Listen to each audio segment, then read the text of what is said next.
What's up mga tol? Senator Idol Robin Padilla. Emosyonal at malungkot ang naging talumpati sa naging pahayag nito patungkol nga sa isang karumal-dumal nga na krimen at pambubomba na naman ng mga terorista sa Mindanao State University ng Marawi City isang araw ang makalipas. 7:14 linggo ng umaga, isang improvised explosive device ang sumabog sa loob ng gymnasium ng Mindanao State University sa Marawi City. 4 ang patay at 50 ang sugatan. Agad na tumugon ang provincial governments ng iilang mga lugar sa Mindanao matapos ang nangyaring pambobomba sa mismong gymnasium ng Mineral State University o MSU Marawi Main Campus habang nagsasagawa ng aktibidad sa naturang lugar kahapon ng umaga December 3. Pinumba ang Mindanao State University sa Marawi City habang nagdaraos kanina ng misa sa gymnasium ng universidad. 5 na ang kumpirmadong patay.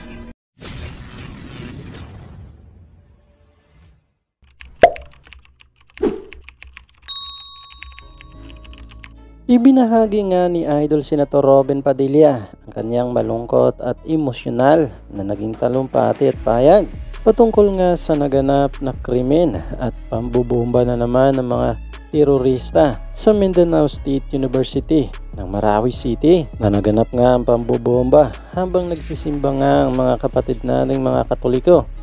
Buong pusong nakikiramay nga si Senator Idol Robin Padilla at nakikidalamhati sa buong pamilya sa mga nasawi at nasugatan.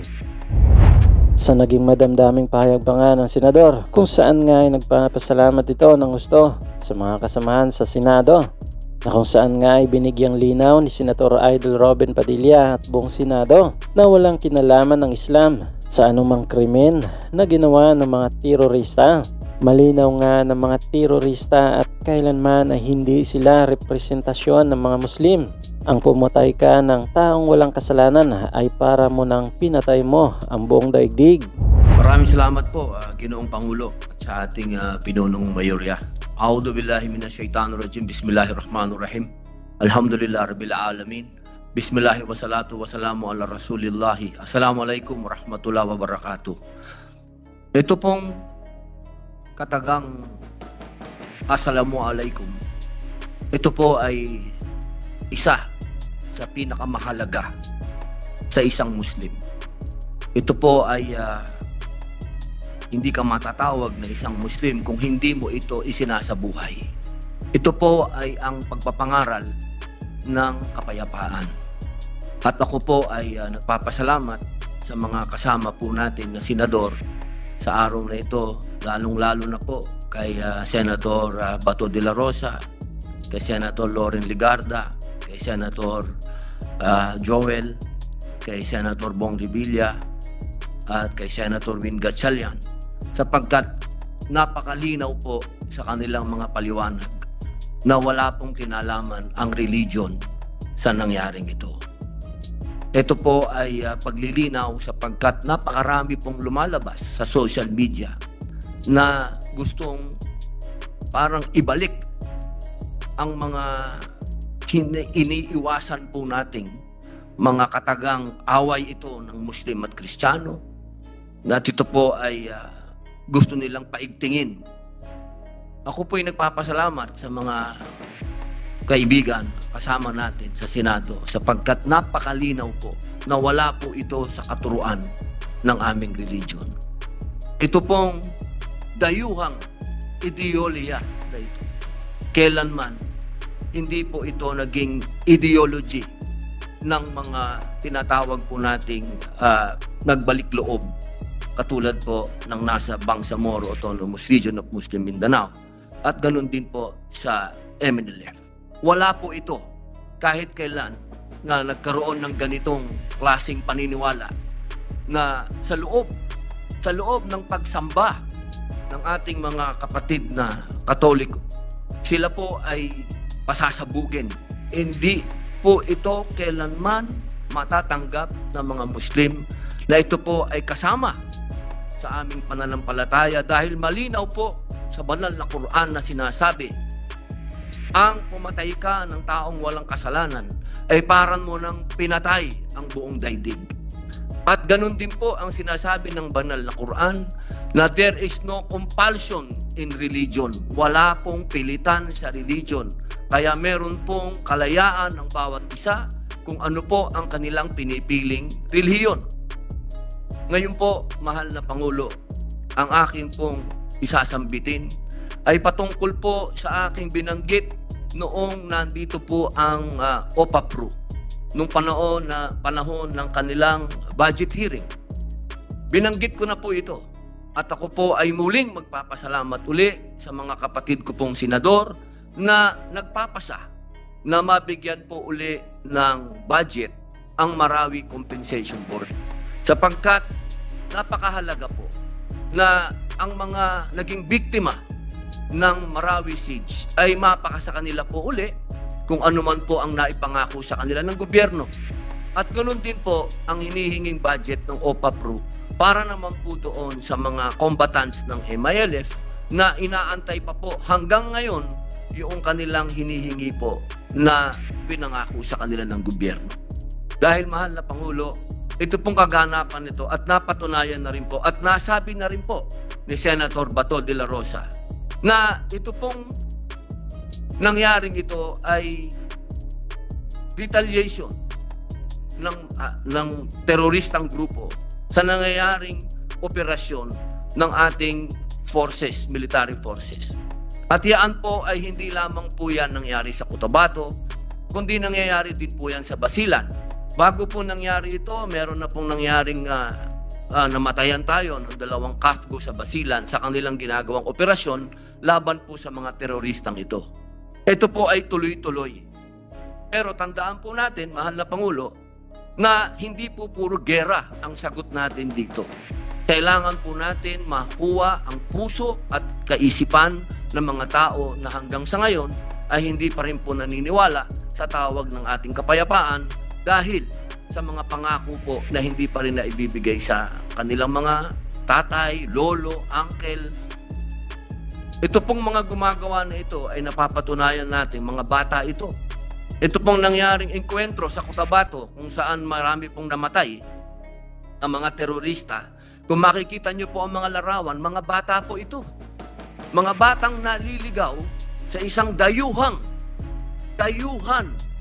po ito. Hindi po ito Pilipino, hindi po ito Bangsamoro, dayuhang ideolya na nakarating dito sa Pilipinas.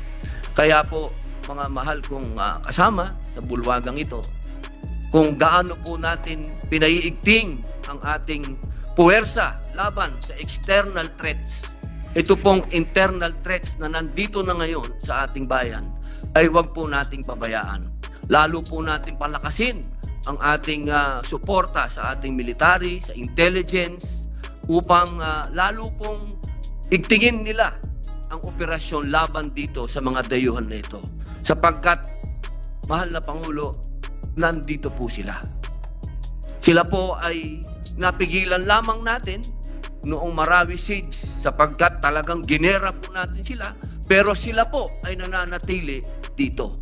Kaya po muli, ako po ay nagpapasalamat sa inyong suporta, sa inyo pong binibigay, lalong-lalo na po sa nakaraang budget. Napakalaking bagay po yon na muli po niyong tutulungan ang Marawi Compensation Board at ang OPA-PRU. Ang gusto ko lamang pong huling sabihin, mga mahal kong kasama, ang pasasalamat sa inyong lahat na inyo pong niliwanag na wala pong kinalaman ang Islam dito.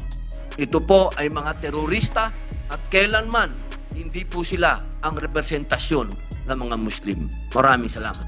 Salamat po. Samantala rin, ibinahagi naman ni Senator Raffy Tolpo ang kanyang galit at puot sa karumaldumal nga na krimen at pambubomba na ginawa nga ng mga terorista sa Marawi City.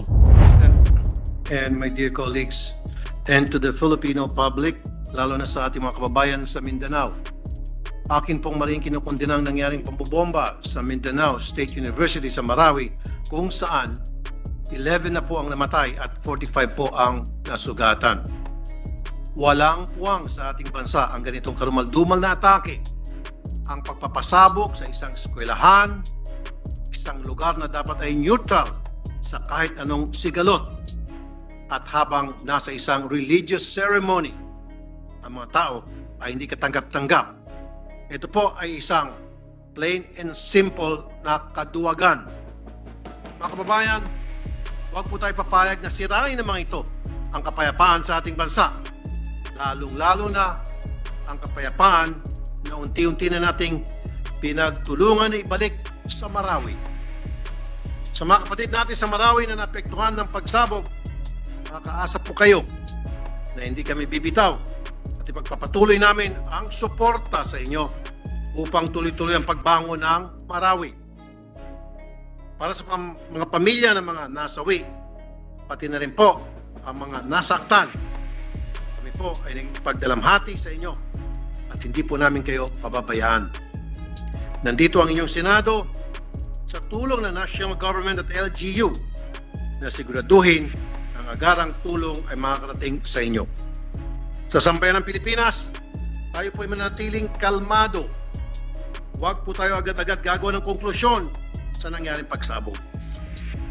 Ang gusto po ng gumawa nito ay pabanggain ang iba't ibang sektor. Hindi tayo dapat magpadala sa mga ganitong diskusyon dahil isa lang po ang sigurado dito. Ang naganap na pagbomba ay isang act of terrorism na ang nais ay maghasik ng takot sa mga tao at i-destabilize ang kaayusan sa ating bansa. Ngayon pa lamang ang ating mga law enforcers, pati na rin ang AFP, ay gumagalaw na upang panatilihin ang seguridad ng ating mga kababayan sa Marawi. At bilang inyong senador, kaisa po ako sa mga tututok upang maimbestigahan ito agad para malaman at mahuli ang may kagagawan nito at mawalang agam-agam at spekulasyon sa ating mga kababayan. Muli, nananawagan ako sa mga sambayan ng Pilipinas na ating respetuhin ang isa't isa. Magkakaiba man tayo ng reliyon, paniniwala at kultura, isang lahi po tayo. Lahat tayo Pilipino.